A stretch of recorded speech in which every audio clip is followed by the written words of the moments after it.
Bonjour et bienvenue à cette émission de Victoriaville vous informe, la dernière émission de l'année 2020. On s'entend tous pour dire que le sujet qui aura été à l'avant-scène des actualités mondiales cette année, c'est bien sûr la pandémie. Mais Victoriaville a travaillé très fort en 2020 pour continuer son développement économique, social, environnemental. Des beaux projets ont vu le jour et aujourd'hui, on vous en offre un bref survol. Bonne émission!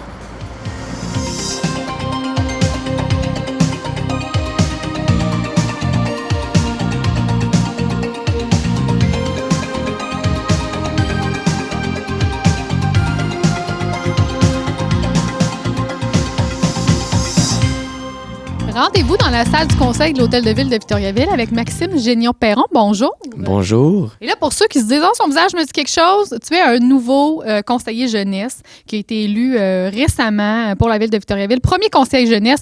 Présente-toi un peu. Tu as quel âge? J'ai 17 ans. Et tu vas à quelle école? L'école secondaire de Boisé. Parfait. Est-ce que tu étudies dans un programme particulier? Oui, bien en fait, je suis en sport-études de basketball. Donc, quand même, un sportif. Exactement. Hein, les sportifs peuvent s'impliquer quand même au niveau politique. Et là, c'est de ça qu'on va parler. Élu l'automne dernier, assermenté le 20 janvier. On peut maintenant officiellement affirmer que tu fais partie du conseil jeunesse, que tu es un conseiller jeunesse municipal pour la Ville de Victoriaville. Pourquoi tu as décidé de t'impliquer? Ben en fait, c'est assez simple. Je voulais essayer quelque chose de nouveau. Ça faisait un long temps. J'ai été dans le sport, j'ai été dans d'autres activités parascolaires. Puis ça fait longtemps que mes proches me disent « Maxime, t'es bon pour parler, tu t'exprimes bien. Tu pourrais faire de la politique. » Moi, j'ai vu ça un peu comme un rêve, j'ai vu ça comme loin.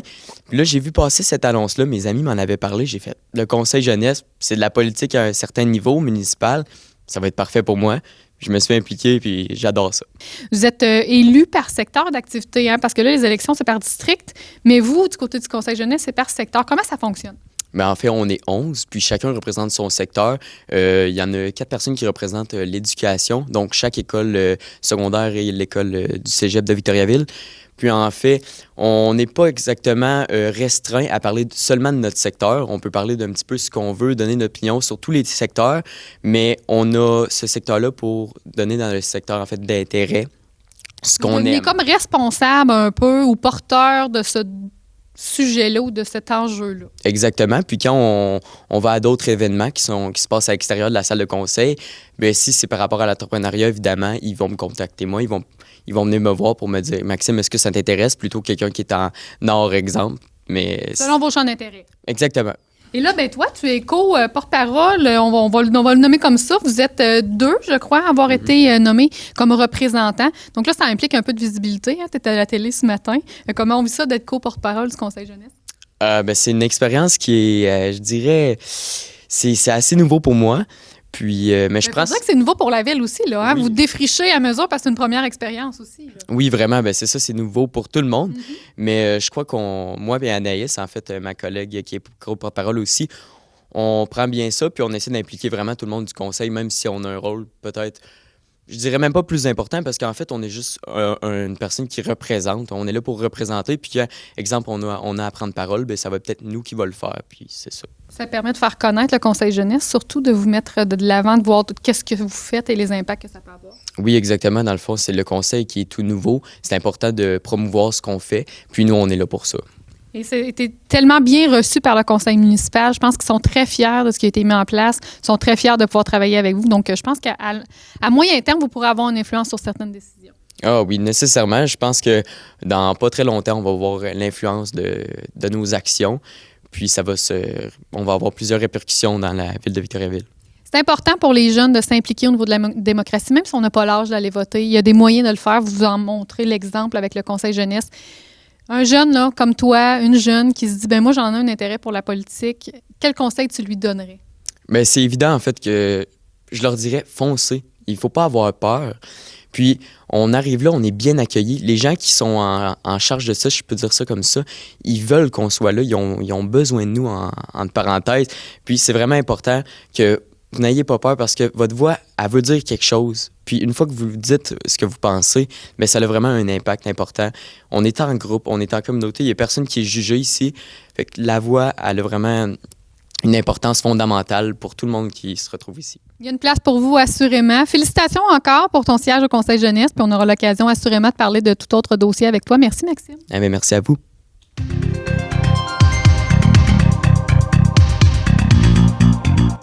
Martin Leblond, directeur de la sécurité publique pour la Ville de Victoriaville, bonjour. Bonjour, Fanny. Une belle annonce aujourd'hui, une entente entre Victoriaville et Princeville au niveau du service incendie. C'est un projet pilote sur 1 an. Concrètement, là, qu'est-ce que c'est? En fait, c'est un projet pilote d'1 an où on vient mettre la gestion des organisations en commun. Qu'est-ce qu'on veut? C'est qu'on veut développer les mêmes processus de travail, la même gestion d'intervention, les mêmes entraînements, la même formation. Et on se donne 1 an pour voir les pratiques avec un comité intermunicipal composé des directions générales, les deux DG des municipalités, les chefs pompiers et aussi Yves Arcan, qui est DGA et greffier à la Ville de Victoriaville côté légal. Et le but, c'est qu'on va faire des redditions de comptes au comité qui va être capable d'être transmis aux 2 conseils municipaux pour s'assurer que notre projet fonctionne bien. Donc, ça va permettre de ramener les paramètres s'il y a des choses qui vont moins bien. Et le but ultime, c'est de devenir vraiment complémentaire. Un devient, en fait, le grand frère de l'autre et vice-versa. Quand il y a des incendies majeurs ou des incendies qui se trouvent entre les 2 municipalités, on va toujours avoir les mêmes méthodes de travail, les mêmes codes radio, les mêmes processus d'intervention et on va faire que notre personnel aussi va s'entraîner ensemble. Ça, c'est le début. Par la suite, on va regarder les campagnes de prévention incendie, on va regarder les autres aspects du travail incendie pour pas réinventer, mais s'unir et prendre les forces de chacun pour offrir un meilleur service à la population. C'est ça qu'on veut. Les 2 municipalités ne peuvent pas s'unir complètement parce que la réalité en lien des obligations légales de la loi de sa sécurité incendie est très différente. Donc, on ne peut pas demander à une ville de 6 500, 7 000 habitants d'avoir la même organisation incendie avec des pompiers permanents dans une caserne, puis à Victo, qui est complètement d'autre chose. Mais ça n'empêche pas qu'on peut travailler très bien ensemble puis être prêt à donner un service optimal à la population. Présentement, on a des grands enjeux au cours des prochaines années. Là, la rétention de personnel, le recrutement, ça va être très difficile. On le vit même aujourd'hui. Les pompiers restent autour de 4-5 ans, puis après ça, ils changent pour différentes raisons, que ce soit familial ou peu importe, au niveau du travail. Des fois, il y a des industries qui refusent de faire sortir. C'est compliqué pour les pompiers, fait qu'ils décident de changer d'orientation de carrière. Dynamique de ressources humaines. Oui, c'est ça. Fait que c'est de plus en plus compliqué. Fait que ça, c'est un grand enjeu qu'on va avoir au cours des prochaines années. La santé, sécurité. Au niveau de nos pompiers, les chocs post-traumatiques. C'est de quoi qu'on ne parlait pas, ça, de là, une vingtaine d'années. Puis qu'aujourd'hui, bien, c'est omniprésent là, dans les casernes, on en parle tous les jours. Puis la formation pompier 1 des pompiers est axée sur la prévention puis la santé et sécurité au travail. Puis on ne se cachera pas que les besoins au niveau de la population augmentent aussi, donc la pression sur les services incendies est de plus en plus forte. Oui, bien, autant à Princeville qu'à Victoriaville, la population augmente. Au niveau industrie, on a un paquet de défis qui s'en viennent, des nouvelles technologies qui arrivent et qu'on est obligé tout le temps de se maintenir à fine pointe de technologie pour faire face éventuellement aux incendies qu'il peut y avoir. Fait que c'est nos défis qu'on a là, au courant des prochaines années. On va parler de la gestion des surplus d'eau.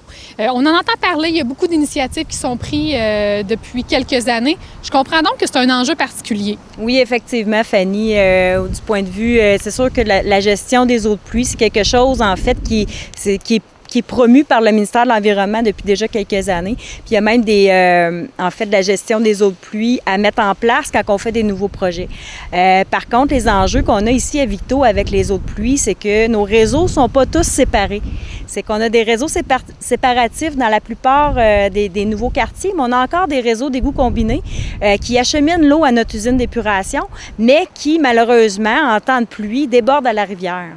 Et c'est ces débordements-là qu'on veut venir minimiser en gérant l'eau à la source, l'eau de pluie à la source, en la gérant sur le terrain où elle doit être drainée, ce qui fait qu'on en envoie moins dans le réseau d'égouts et donc moins à l'usine de traitement des eaux usées et moins à la rivière quand c'est des plus grosses pluies.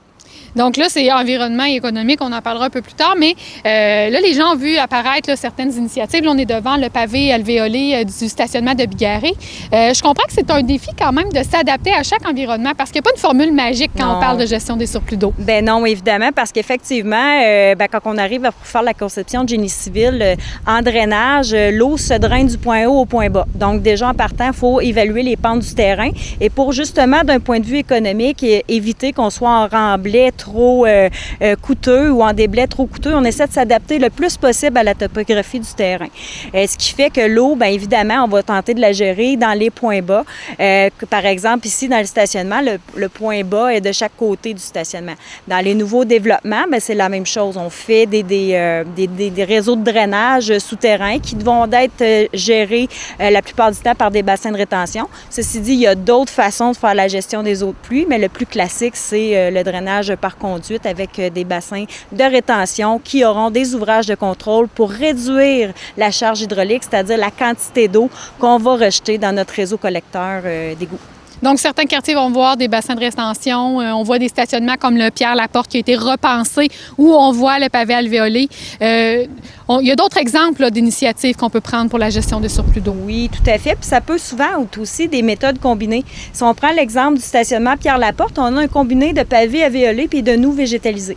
En fait, c'est que dans tous les éléments de conception qu'on doit tenir compte, on doit gérer une quantité d'eau avec des récurrences de pluie demandées aussi par le ministère de l'Environnement. Puis on doit aussi gérer la qualité des eaux qu'on va rejeter dans l'environnement. C'est-à-dire que bien que ce soit des eaux de pluie, on n'aura pas les mêmes types de polluants qu'on a dans les eaux usées, par exemple. Par contre, les matières en suspension, ce sera quelque chose qu'on va tenter de gérer pour ne pas en rejeter trop dans les milieux naturels.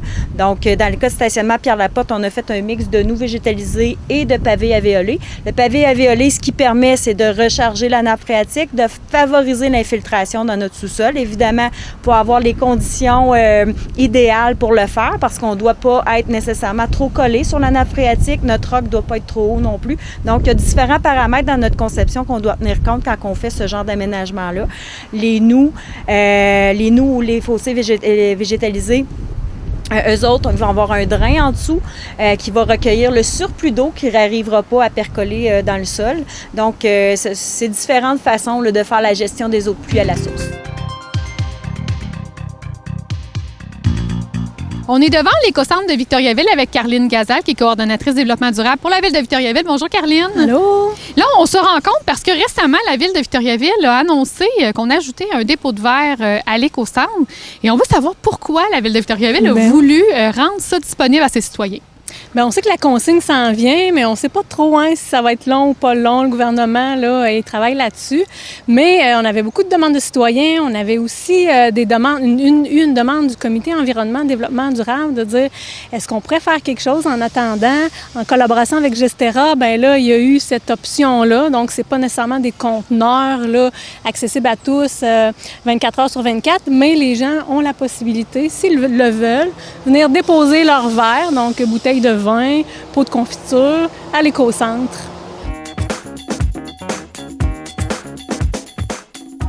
On est avec Francis Gauthier, qui est directeur de projet chez Gestera. Bonjour. Bonjour, Fanny. On vient de faire une introduction avec Karline qui nous a expliqué un peu pourquoi la Ville de Victoriaville et Gestera ont voulu installer le dépôt de verre. Là, on veut convaincre les gens de l'utiliser. Fait que peut-être expliquer ce qu'on fait avec le verre qui est déposé ici. En fait, le verre qui va être déposé ici par les citoyens va être acheminé à l'entreprise 2M Ressources à Saint-Jean-sur-Richelieu, principalement pour en fabriquer d'autres verres à partir de ça. C'est la meilleure valorisation possible du verre, là, fabriquer d'autres verres. Mais aussi, ça va être utilisé pour des agrégats, fabrication de béton, produits d'isolation ou, par exemple, aussi des produits de filtration pour piscine, entre autres. Là. Et c'est quoi la différence avec quelqu'un qui décide de le déposer dans le bac à la maison? Utiliser le bac vert est toujours une option intéressante, mais venir le porter ici, c'est une option qui permet une meilleure valorisation. Règle générale, donner des chiffres aux gens, à peu près 14 à 15 % du bac vert est composé de verre, là, de bouteilles, de contenants, etc. Puis ce verre-là, c'est quand même une matière qui est assez difficile à gérer rendu dans un centre de tri, puisque ça a un effet abrasif sur les équipements, donc ça les brise prématurément. Ça contamine d'autres types de matières aussi, comme des ballots de carton, des ballots de plastique, qui fait en sorte que ça en diminue la valeur sur le marché.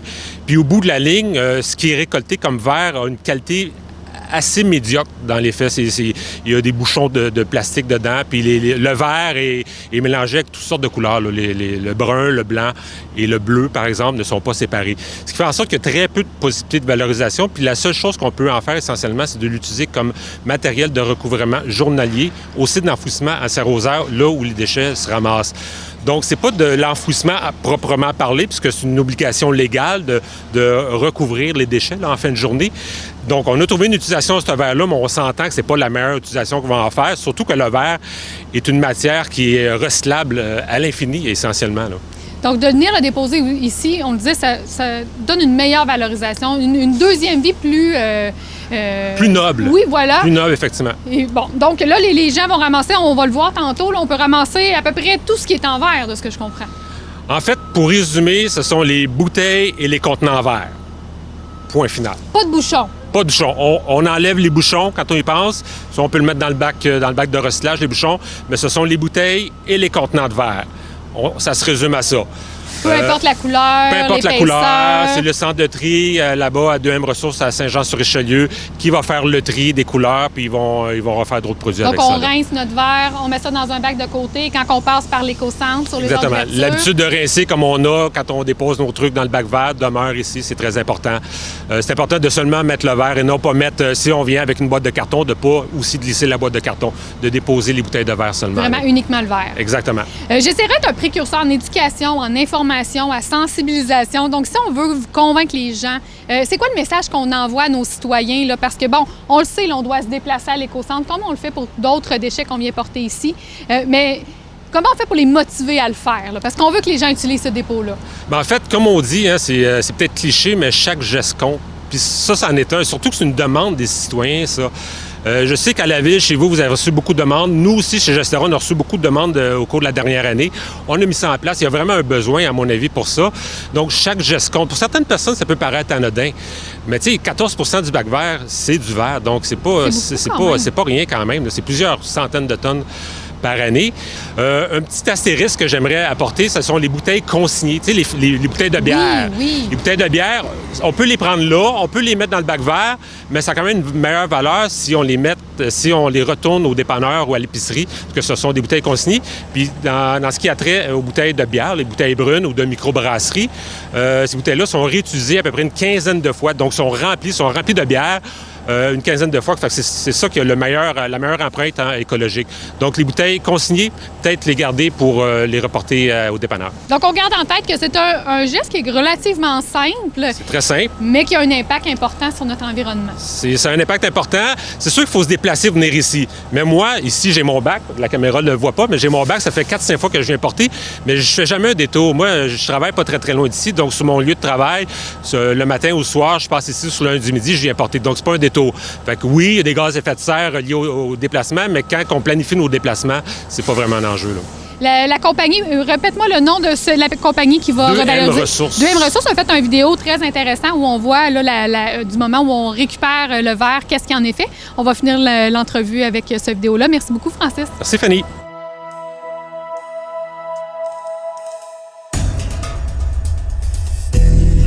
La contamination du verre en provenance de la collecte sélective représente un défi de taille pour l'industrie du recyclage au Québec. Depuis des années, une partie importante du verre consciencieusement récupéré par les Québécois est envoyée vers les sites d'enfouissement. Dans le contexte où le verre est recyclable à l'infini, il s'agit ici d'un gaspillage considérable de nos ressources. Sans compter qu'il faut beaucoup plus d'énergie pour fabriquer le verre avec la matière première qu'il en faut avec le verre recyclé. Comme préfet de la MRC du Haut-Richelieu, je constate que nos municipalités doivent investir de plus en plus de sommes importantes pour se débarrasser du verre contaminé. Celui-ci ne trouvant pas preneur, il s'accumule dans les centres de tri de la province. Le nœud du problème est bien connu. Le verre en provenance de la collecte sélective ne répond tout simplement pas aux exigences minimales des entreprises en mesure de l'utiliser comme matière première. Il est contaminé par une foule d'éléments tels que la céramique, du papier et du métal. Mais voilà que 2M Ressources a relevé avec succès l'important défi de décontaminer le verre en provenance de la collecte sélective pour en permettre la pleine valorisation. Après des efforts importants en recherche et développement et en investissement considérable en équipement et infrastructures, la génétique 2M est maintenant en opération à Saint-Jean-sur-Richelieu. Plusieurs nouveautés technologiques font en sorte que le verre est séparé de tous les contaminants. C'est ainsi que les bouchons et les cols de bouteilles, les papiers des étiquettes, les métaux de tout genre et un des plus gros défis, la céramique, sont tour à tour séparés du verre, qui est ensuite trié par couleur. le verre purifié répond maintenant aux normes de qualité les plus sévères pour une valorisation à sa pleine valeur. La grande qualité du verre recyclé par 2M Ressources permet aujourd'hui son utilisation pour la production de produits à forte valeur ajoutée, tels que, entre autres, de nouvelles bouteilles. 2M Ressources possède une expertise reconnue dans la gestion et le traitement des matières résiduelles. De concert avec ses clients, en amont et en aval du processus de recyclage, 2M Ressources participe à la création et au maintien d'une chaîne d'approvisionnement éco-responsable. 2M Ressources est maintenant en mesure de recycler la totalité du verre en provenance de la collecte sélective du Québec. L'entreprise donne donc un nouvel élan à l'engagement collectif des Québécoises et des Québécois envers la protection de notre environnement.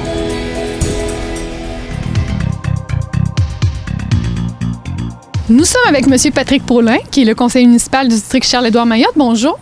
Bonjour, Fanny. Nous sommes devant la halte Jazette. Enfin, la halte Jazette. Oui!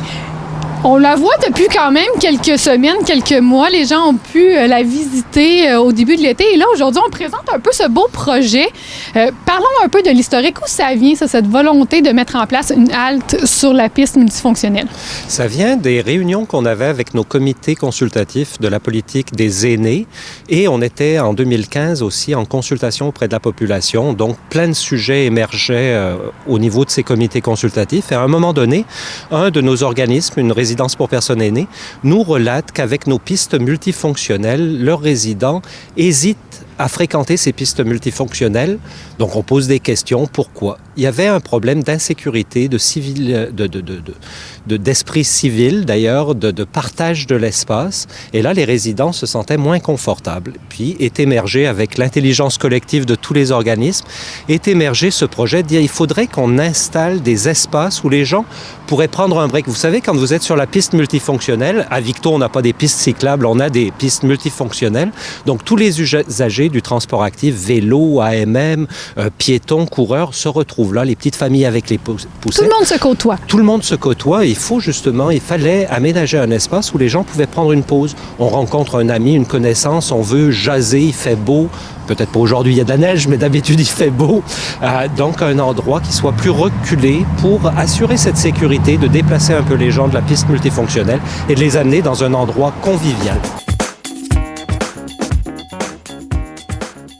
On est maintenant avec Jessica Dessureau, qui est responsable pour la politique des aînés et familles. Bonjour. Bonjour. Ça va bien? Ça va bien. On est sorti là-dessus. Oui, là, ce matin. Il faut ce matin, mais il est encore temps de venir visiter la halte Jazette. On l'a présenté avec M. Paulin juste avant. Oui. Maintenant, on va rentrer un peu plus dans le détail là, de toute cette réalisation-là, parce que c'est magnifique. Qu'est-ce qui a cheminé dans cette réalisation-là? On s'y est pris comment? Bien, d'abord, on se demandait comment on peut faire quelque chose d'assez distinctif. L'idée, c'est que les gens puissent voir vraiment à l'avance la halte Jazette pour dire « j'ai le goût de placoter avec mon voisin de gauche, mais on va attendre de se rendre dans la halte Jazette pour venir dégager la piste multifonctionnelle qui était l'un des objectifs, venir désengorger. » Alors, on est allé avec une signature visuelle très, très haute. La structure est quand même assez élevée. Et ça, on est très fiers de dire, c'est deux étudiants qui travaillaient avec nous l'été dernier qui ont conçu la halte Jazette. Donc, ça fait une signature qui est unique. Et on l'espère, il y aura d'autres haltes Jazette. C'est toujours le même modèle là, que l'on va retrouver par la suite. On va avoir à la fois de l'ombre et du soleil, justement, à cause de la façon dont la structure est faite.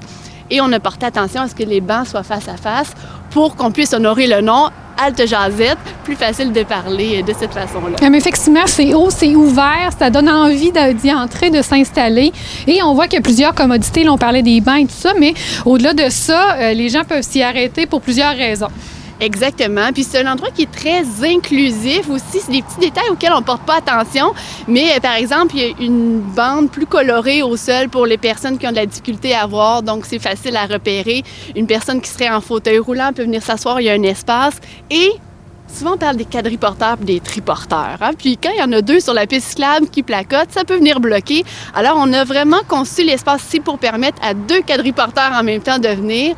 Ou on peut prendre l'exemple d'une famille qui tire un chariot, par exemple, avec des enfants. On a suffisamment de place. Et côté commodité, bien, on retrouve bien sûr le support à vélo.